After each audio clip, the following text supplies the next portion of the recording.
Welcome to Running Shoes Guru. I'm Brandon, and today we're going to be reviewing the New Balance Fresh Foam Tempo. The Tempo is a lightweight neutral trainer with a 6mm drop, a price of $110 and a weight of 241 grams. The Tempo replaces the popular Zante, which has been around since 2013, but the Tempo gets a brand new Fresh Foam X midsole, performance-oriented upper, and an outsole with improved ground feel. From looks alone, you can tell that the Tempo is the spiritual successor to the Zante. Everything from the mesh to the synthetic strips on the toe box to the colors are reminiscent of the original Zante. Last year's Zante Pursuit felt more like a casual running shoe with its knitted upper, but this year the Tempo looks like a traditional running shoe again. The first thing that I noticed when I opened up the box was this built-up plastic heel counter. It just makes the shoe look and feel more premium. Fresh Foam X also felt soft to the touch, but as soon as I put on the shoe, it felt much firmer. The upper is made from a double-layer breathable mesh. It has a sleeve tongue, so no tongue slide occurs, and the tongue and the heel are adequately padded. No heel slippage happens. There are also double lacerer eyelets if you need a more secure lockdown. There's trace fiber stitching on both sides to provide extra midfoot support and structure. We also saw this design on the 1080 V10. The end logo, lace reinforcements, and the toe box strip are all reflective for extra nighttime visibility. The toe box of the Tempo is snug, but it has enough width and depth for most feet. It also comes in a wide version if you need the extra room.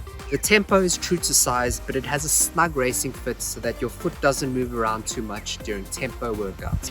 I found the upper of the Tempo to be excellent. I didn't experience any blisters or hot spots, and it provided me with a secure lockdown.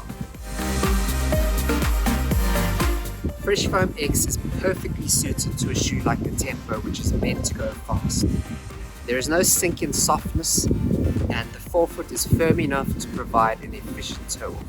After running a variety of paces and distances in the Tempo, the shoe felt best on distances from 5 kilometers up to half marathon at speeds between 4.5 and 5.5 minutes per kilometer. The midsole doesn't compress much with each foot strike, but has enough cushioning for distances up to 21 kilometers. Responsiveness is lacking in the Tempo, and you won't get the same level of spring or bounce that you get in a TPU or a P-Max midsole. Transitions in the Tempo are smooth, which has always been a trademark of the Zante line, due to the single density piece of midsole foam. The outsole is also full contact, which increases the smoothness of the ride. Outsole rubber is only used on the forefoot and the rear foot of the Tempo to save some weight. Harder carbon rubber is used on the rear and softer blown rubber on the forefoot. This area of exposed midsole foam will start to show wear first, but it doesn't change the ride character. This area of exposed foam in the middle of the outsole results in two changes to the ride. It makes landings softer and more padded, and it also results in better ground feel. With the better ground feel, runs in the Tempo feel more engaging, and I feel more connected to the Tempo than I do in shoes with thick, hard rubber lugs. The Fresh Foam Tempo ticks all the boxes that lovers of the Zante have come to expect. It's lightweight, cushioned, and has an excellent upper.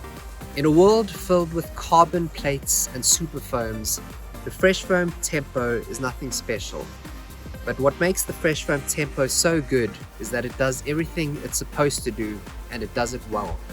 So where does the Tempo fit in my shoe rotation? The Tempo pairs perfectly with the 1080 V10. I use the 1080 as an everyday trainer, and I use the Tempo for shorter, quicker workouts.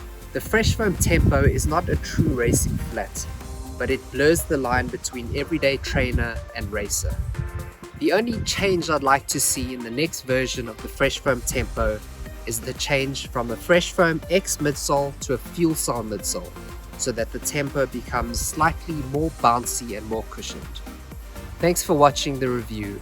If you enjoyed the video, like, favorite, and subscribe to the channel. You can also read the full written review on runningshoesguru.com.